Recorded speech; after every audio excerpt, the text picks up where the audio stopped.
Welcome to the matchups, and as always, we start off with this week's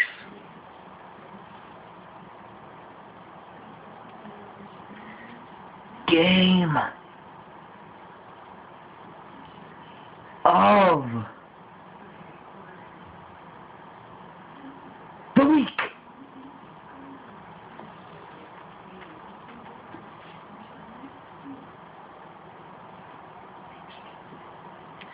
This week's game of the week is your all choices.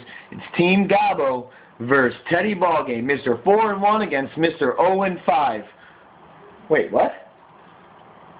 Oh, that's not what they chose. You're kidding me. They didn't want to see 4-1 against 0-5? They didn't want to see a 70-point beatdown? Really? No. They want... You guys wanted to see... No, did you really?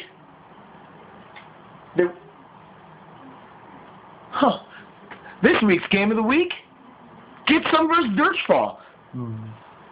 Yeah? Didn't know? Whatever. Alright. Now I gotta switch everything. You guys are confusing me. I don't know what to do. Do it. Yeah. Anyhow, Durchfalle versus Get Some. Both 3-2 teams. Both definitely in the hunt for the playoffs. This is a big week for both of them. Durchfalle actually had a giant week against House of Pain last week. Both 2-2 teams, both climbing over 500. Big step in the right direction for Durchfalle. Now he comes to Get Some, who just had an easy week against Teddy Ballgame, the league's give me, if you will. So we'll see how he does against Durchfalle. 72 points is not going to cut it in against Durchfalle. Get Some, so you're going to have to step up your game like you did against Wembley 2 weeks ago. We'll see if it happens. Actually, ESPN has you losing this matchup 107-119. Even though if you're at home, you're still dogged by 13 points from ESPN. But as we know, ESPN doesn't know jack, and they still always predict Ted over 100. Actually, this week they didn't, but we'll get to that later. Anyhow, more into the matchup for this week's game of the week. Interesting tidbit.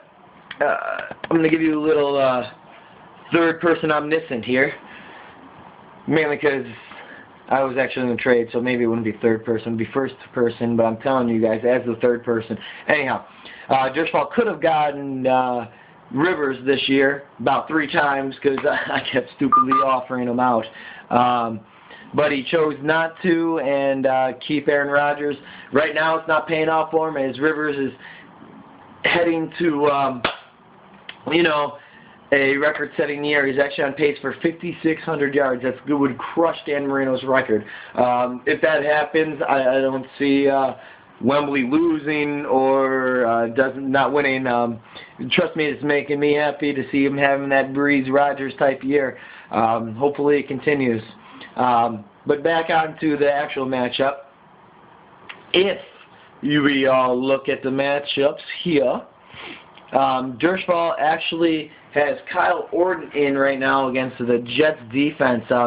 Rodgers has been cleared to play, so I do fully expect Rodgers to get the start against Miami. He might try to be, I don't know if he's trying to play matchups or whatnot. I don't think I would play matchups. I know Orton has had a really good year, especially throwing the ball. He's on pace for some big yardages.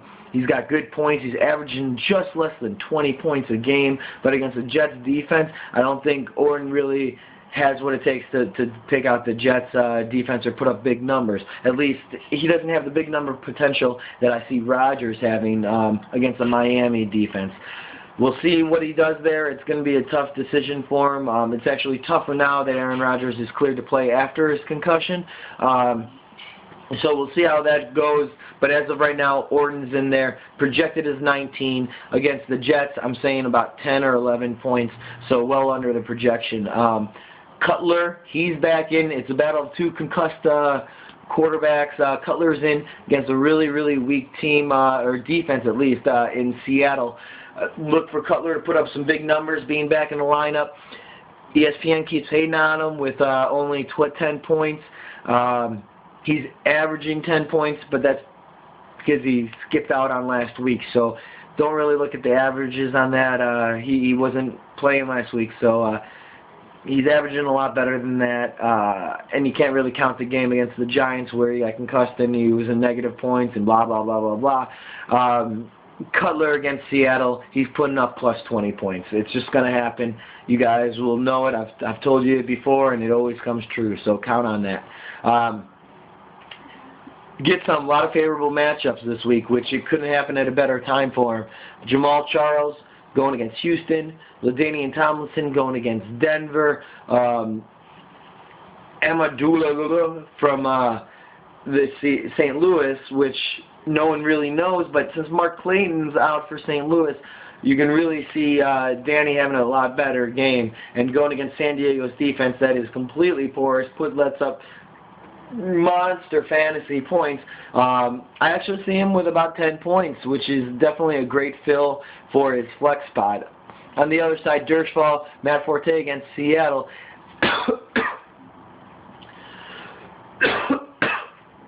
A lot of this match is going to really come down to who's going to get the touchdowns. Is it going to be throwing with Cutler, or is it going to be rushing with Matt Forte? Last week, Matt Forte had a huge week. Seattle is generally really weak against the run, but they're not good against the pass either. So we're really going to see that who gets the more points, Cutler or Forte, is really going to affect this matchup. I'm going to put Forte around 12. I actually think Cutler is going to get more of the touchdown action there. Running back, Michael Bush against San Francisco, as much as I hate to say it. Frisco's giving up good points to running backs. I see Michael Bush getting about 14. Reggie Wayne against Washington. Washington can't stop anything. Good and a bad thing. When the defense can't stop anybody, they usually throw two on their main one and make the other guys beat them.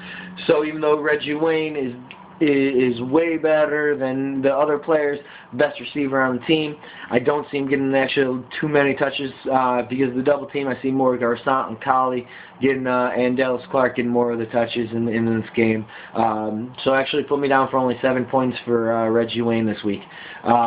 Michael Crabtree, great game last week. He's really, really hyped about this week going against Oakland, the team that passed him up in the draft. Look for Crabtree to have another double-digit point game. I'm saying about 12 for Crabtree this week.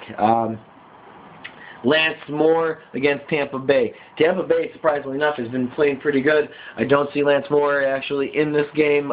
Give him only about 4 points. Get some's receiver, Andre Johnson. Still trying to get healthy. KC's defense shut down Peyton Manning. They rushed 3 the whole game, threw back 8. I feel they're going to do the same thing against Matt Schaub. But Andre, you can't really stop Andre Johnson as much as Peyton Manning, because Peyton Manning still doesn't have an Andre Johnson on his team just to throw it up to.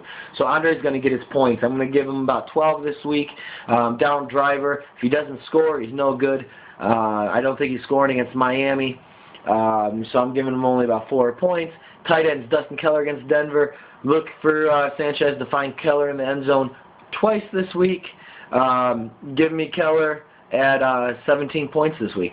Tony Masikai from Kansas City. He's their best receiver, best hands on the team. He's going to get points too. Look for him to get about 13, 14 points against a Houston defense. Fantasy stud for this matchup. I'm actually going to go with Jay Cutler just because of the projections and what I think he's going to do. So give me 20-plus points on Cutler. Fantasy stud. Fantasy dud is Reggie Wayne. I know it's a favorable matchup. They got him with 19 points on ESPN. I don't think he's going over double digits just because of how bad. I know it's a weird philosophy, but Redskins like to double the main guy and completely get beat out by everybody else. If that philosophy continues, I'm going to be right. Reggie Wayne's going to have a down week. Overall, predictions for this game, or for this matchup, I'm actually going to have to give it to Get Some, just because he has a little bit more favorable matchups. Get Some by 7 points. Sorry, Brad. Keep going.